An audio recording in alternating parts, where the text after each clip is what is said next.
Let's talk about it. I'm your host, Charay, and we focus on issues affecting our community and much more. And here I am in Charlotte, North Carolina with the most wonderful, famous bass player, Tony Saunders. Yes, I'm very happy to be here. I'm very happy to be here. This is fun. I love it to keep you laughing. Your show, but I'm going to keep you laughing. Well, I love to laugh. Everybody knows that, so that's cool. That's great. So, take us to the beginning. Who is Tony Saunders? Who is he? Tony Saunders was born in San Francisco, California. My dad was a famous musician, so that's pretty much the only thing I've ever known is music. Right. I grew up around people that are really famous, like Herbie Hancock, right. Sly Stone. When I was 10 years old, I had a radio show on Sly's show. You know, so I got to see a lot of the really famous people become famous. George Benson came to my house. Dionne Warwick came to my house. Right. I charged my friend $1 to come look at her. You know Dionne Warwick tried to talk to my father? Really? Ooh. Yes.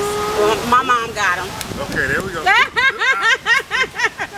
Dionne Warwick's husband, Bill Elliott, played with my dad. Right. And, you know, I could never understand why when she wasn't there, he'd be like, you know, doing stuff. And, you know, I'm like, you got Dionne Warwick. And she bought you a Rolls Royce, and you driving to these $50 keys in a Rolls Royce. Wow. So you need to straighten up. Right? Even as a young kid, I knew that he needed to straighten up and be right. Because she was really nice. Right. So being around all these people, it got me my start in the music business. I was around Fantasy Records when they first started. Well, not when they first started, but since I was 7 years old. You know, they had, probably the biggest thing they had back then was they had Vince Guaraldi, and he did the music for all of the Charlie Brown cartoons. Right. And you might be a little young for that. But then they got, their biggest group was Creedence Clearwater, which was a white group that did really super well, and they were really famous. And you know, I saw it come from, you know, just like we starting out here, just the basics. Right. I saw them starting a little building, to now, you know, it's on 10th and Parker, and it's a 10-story building. Wow.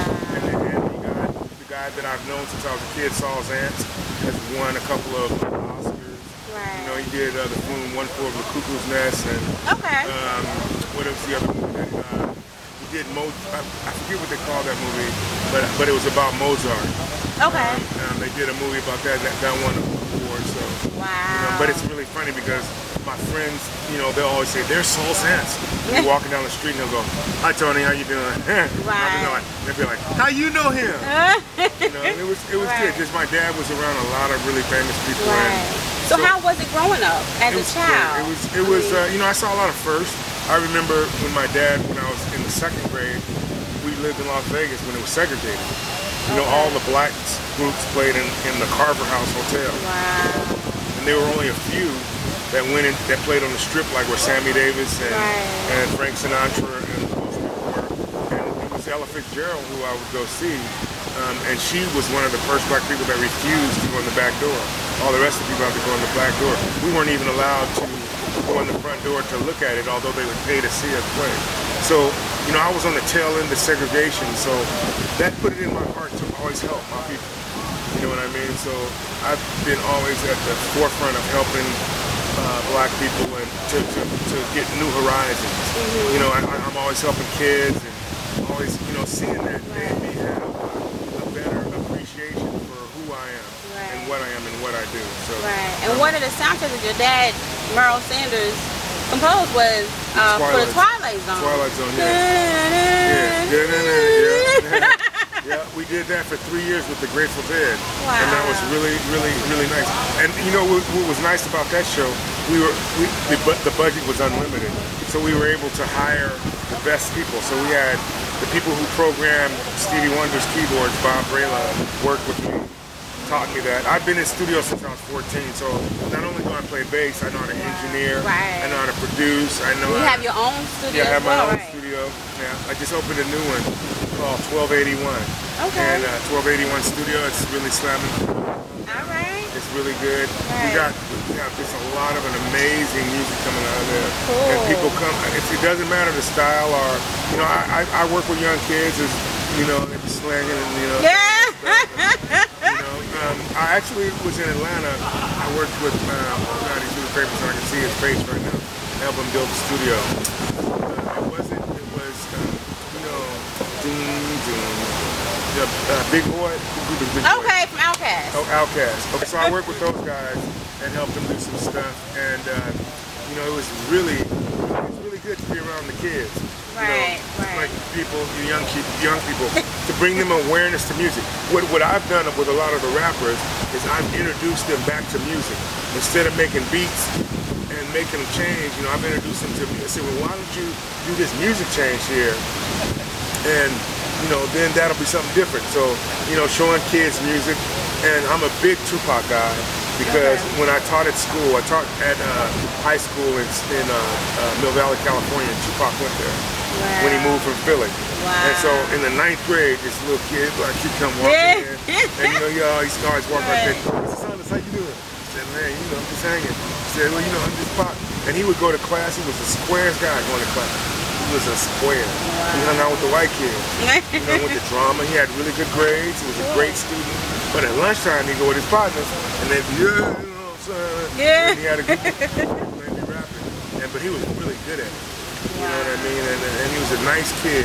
You know, I never really, you know, the bling and all that stuff, you know, and what you have to become, you know, I'll never know because I wasn't like that. But you know, he came up to me after he was really famous, like, hey, Mr. Saunders, how you doing? Same kid. And I said, man, they tell me that you were banging now. Just no, Mr. Saunders, I'm still the same old Pop. You know, I knew his mom and Fonnie, Dini. Yeah, and she, you know, I seen him come from the projects to him blow up like he blew up, you know. Yeah, because growing up listening to Biggie and Pac, and even though, you know, Pac had a lot of vulgar language in his music, but it still spoke a lot of more positive message. In fact, on my new jazz record, you know, I do California Love. But when that song came on, I was like, I was like a teenager again, you know, and I just loved it. I love that song. So you have sisters and brothers? Are they also in the, right? My brother was the head of the Grammys, the NARS Grammys for 10 years, And San Francisco chapter, my dad was the first black person that was on the TV committee, which is the people who pick who's on the Grammys. And, you know, so we've done a lot of firsts. And my sister has always been the business person behind the scenes. And, you know, now she's retired. Need those. She's a retired sister. That she just turned 50. She's retired. And she's doing good. You know, she's a wonderful black lady. And you know, she's I'd love to meet her one day. Yeah, you should. She's a phenomenal lady. And, you know, she's always had my back. That's awesome. She only got mad at me about one thing. I dated one of her friends behind her back and she didn't know about it. Aww. But we're still That's what happens with family members. You know, it's going to happen. Well, she came to spend the summer with us. You know, and it was like... She was right there. You know, she was right there. So would you say it's easier, how would you rate music back then to how it is nowadays? I say it's easier to get your music heard nowadays, but back then in the day, when I was a kid growing up, you know, it was a formula. I had my first hit record in 1981, and you know, we knew it was a hit. It followed the protocol, get on a label, then we toured, you know what I mean? There was a lot more touring then. And we knew that the record was going to go up the charts, and it went up the charts. It was a song called Magic Man. And yeah, it went right up the charts, and it was more formula. Now, back then, you had maybe 10,000 songs a quarter coming out. Now you have 20,000 new artists a month, you know, because everybody can make music and everybody can make beats. But it takes a special planning to getting to the stage where you can be heard. Right. And what kind of advice would you give to the youth nowadays that, you know, think that they're making music with this, you know, sexual content, bad language? I mean, like, really? I mean, nobody's really stepping up to the plate and thinking, okay, I can be with someone, you know, and they're not doing that. Yeah. Think about the future. You know, I remember one time at my daughter's 16th birthday, which wasn't so long ago, which was, because she's just 22 now. So 6 years ago, these kids was doing the lap dance thing, and then my dad was like, come on, Dad, cut back out the lights. And I'm going like, you know what, I'm not feeling all that. And then I asked one of the girls, I said, why do you do it? She said, because everybody else does. I said, you got to respect yourself. Right. We are a chosen people as black people. Right. And we don't think about that sometimes. We are a chosen people. You know, people try to hide that from us, but we're a chosen people. Everything we do, they copy. Think about that. And think of the importance. What if we just had what if we just had a black record company that just did everything? Look at Tyler Perry, what he's done. Phenomenal. You know what I mean? He's stuck with his people, poor people. And look at that, that's a phenomenon. Know that we are the people that are chosen. We're gifted. Everything that we do, we learn on Tiger Woods, learn how to play golf. You know, I would want the young kids to respect what has come before them. You know what I mean? I asked the brother, you know, like, wearing your pants low. I said, you know what, I'm gonna show you something. And I pushed him down.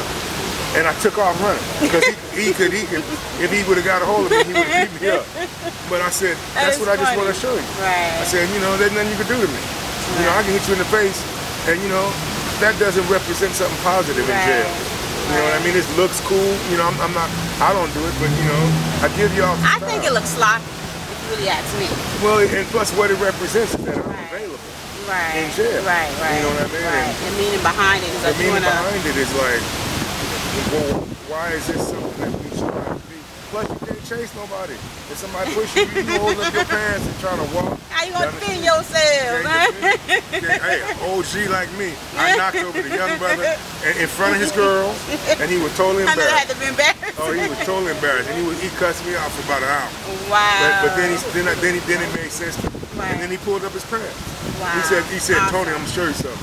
And he pulled up his pants, put on his glove. He said, I ain't doing that no more, because I just saw how I could get beat at a moment's notice. Wow. So take us to your single that you have out.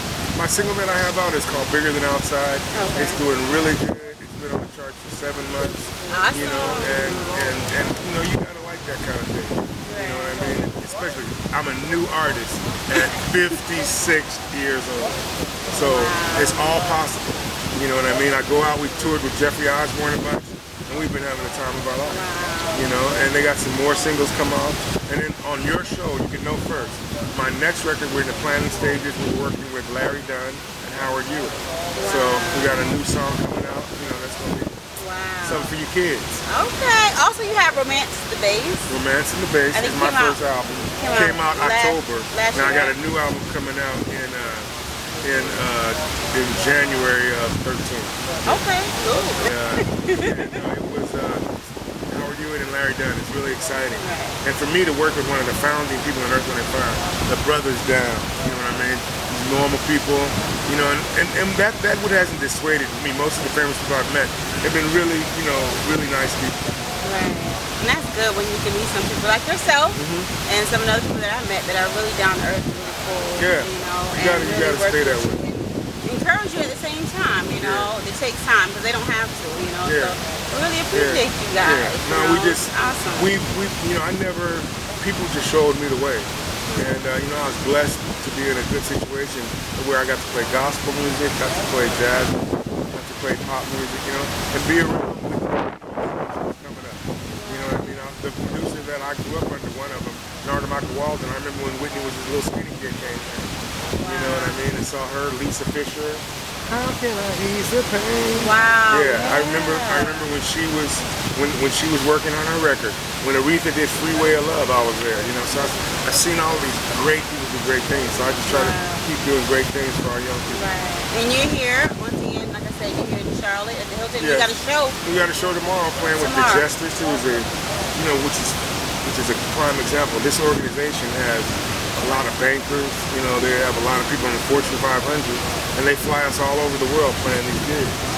You know what I mean? And they love. We're on a first name basis. It's not just like we're the band. It's like when I walked in the hotel today, they said, "Hey, Tony, how you doing? Your flight okay?" Wow. You enjoying your room? That's what I'm talking about. That's where I want to get to. There we go. But you also won some awards. You won some Emmys, actually, right? Yeah, I won an Emmy for the first thing I ever played on with my dad. This is a piece about black poetry that it was called Soul Is, and I played bass to that poetry on it. Wow. Guided by my dad. I was only 14. Wow. And it's funny because ironically, all the music I've done, the next Emmy I won was for this TV show I worked on. I can't remember the name of it, but it was for Microsoft. Okay. And they were the sponsor. They were the ones who paid us. And the show, I did Chinese music on a TV show, and I won an Emmy for it. And all I did was go to the record store, listen to Chinese music for a whole day, won an Emmy for it. So it's really spectacular. Awesome. I've been nominated for a lot of other stuff, but you know that's the two that sit on my mom's mantle. Wow. She took them. My mama said, "Go to mom." I know that's right. How is your mom? My mom is fine. She's real sister. She does not play. I do not get away with nothing. That's awesome. So tell us about some of the organizations that you play for. Right? Also, this being one of them. I think you mentioned that to me. You work for some other organizations. Oh yeah, I'm always doing stuff for foundations, children's foundation. I work a lot for music in schools. We do a lot of stuff. I'm bringing music in schools through the Grammys. I work a lot for TLT, which is Tomorrow's Leaders Today. They take 11th graders and introduce them to all the people that are running the businesses. And we do, you know, like you'll have a businessman from a bank sitting over here, and you'll have me sitting here, and we're explaining how both of our careers have done something and how we've made money. And I don't just tell people about being a star. You don't just have to be an artist. You can be somebody that, I grew up around Danny Glover. Okay. And they lived down the street. And so his brothers, they were the gripmen, you know, people who held mics, you know what I mean? There's lots of other jobs associated with the music business, you know. I've taught a few kids how to do other things, and they're doing really well. Or even not being a star, just being the best that they can be, you know, whether it's, you know, whatever they want to be, a doctor, a lawyer, just hold I did always emphasize education. Yeah, I'm a big person on education. My daughter, he's doing a lot of positive things, you guys. Yeah, my daughter went to, what's the school in, God, I paid them every month. The school in West Virginia, the black school. But anyway, she went there to a black school, and she's a principal in the school. Wow. So she's living in Virginia? No, she's living in the Bay Area, back in the Bay Area. Oh, okay.